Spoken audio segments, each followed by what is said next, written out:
This is Empire, and we're at HMS Belfast to talk to the cast of HBO's epic World War II miniseries, The Pacific. Eugene obviously goes through that journey where he kind of is very enthusiastic to enlist and really wants to get out there, and then obviously kind of goes through this journey where he's kind of, his dad's prediction about having his soul torn kind of comes true.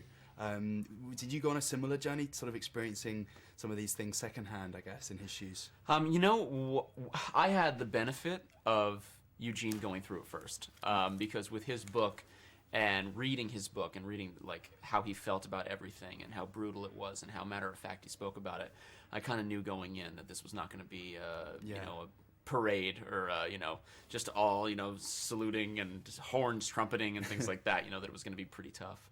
And beyond that, I just really had to get into the character, so I had to know his entire journey in and out. So I think I was ready. I think I was prepared for as much as I could be, because man, even when you got on set, the first thing that we shot was the beach landing in episode 5. Peleliu. Yes, very first day.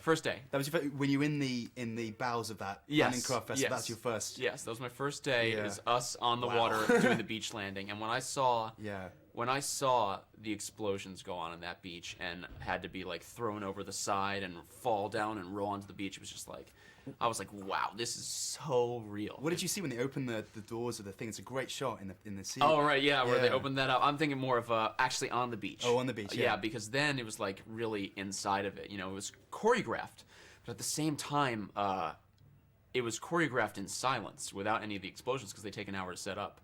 And so once I actually did it, I was blown away by, pardon the pun, I was blown away by all of the explosions and all of the carnage going on and the chaos. And I just tried to remember what I had to do and pull it off, because I knew if I didn't do it, it was really, really expensive to do it again. Yeah, you don't want to stop and go, I think we need to do that one again. Yeah, exactly. Excuse me. I need a glass of water.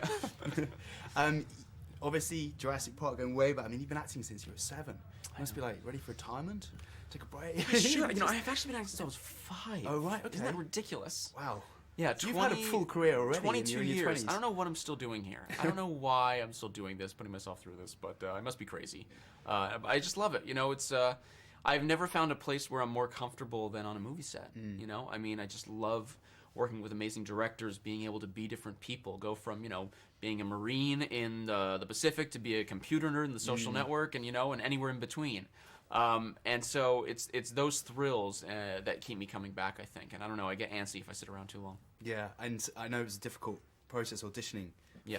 And Steven Spielberg was there. I know he was there. I thought it would be easy, right? But no, it was... There was another sort of, the Jurassic Park love coming back to you. Yes, I mean, look, we kept in touch a little bit. I had seen him probably 3 years earlier, but he didn't even know I was auditioning until my 4th audition in, when finally I was going in front of him. So when he saw the piece of paper and saw my name, he was like, I can't believe this, Joe Mazzello. I thought he didn't even think I was acting anymore. He thought I had, really? Because I had gone to school. I went to of course you went to USC, study, and he actually wrote a recommendation for me to get in there. So he thought that I was following like a directing career now. But when he saw that, he was excited. But I knew that he wasn't going to do me a favor. That there was a lot of money riding on this thing, and I knew that I was going to have to really earn it, because I even had to go back another audition. A 5th audition, finally. That must be hideous for you. I mean, boy. By that point, you must really, really want the part. You must be very into it, and yes, keeping you awake at night and have to keep going back. And well, I thought it was done after the 4th one. After the 4th one, I was like, look, I went in front of Steven Spielberg, everyone at HBO. I did it the best I could do. There's nothing else I could do. I get a call a month later. A month. That's hideous. And they say, hey, you have to come back in again because Tom Hanks couldn't make that last one, so now you have to do it again. And here's 3 new scenes. And so it's just all over again. It was crazy. I felt like I was going to get it, because I knew that I was doing the right thing. Like, I knew I was nailing it, and I knew that I had people in my corner. Yeah. But it wasn't until you get that phone call that you really know. Yeah.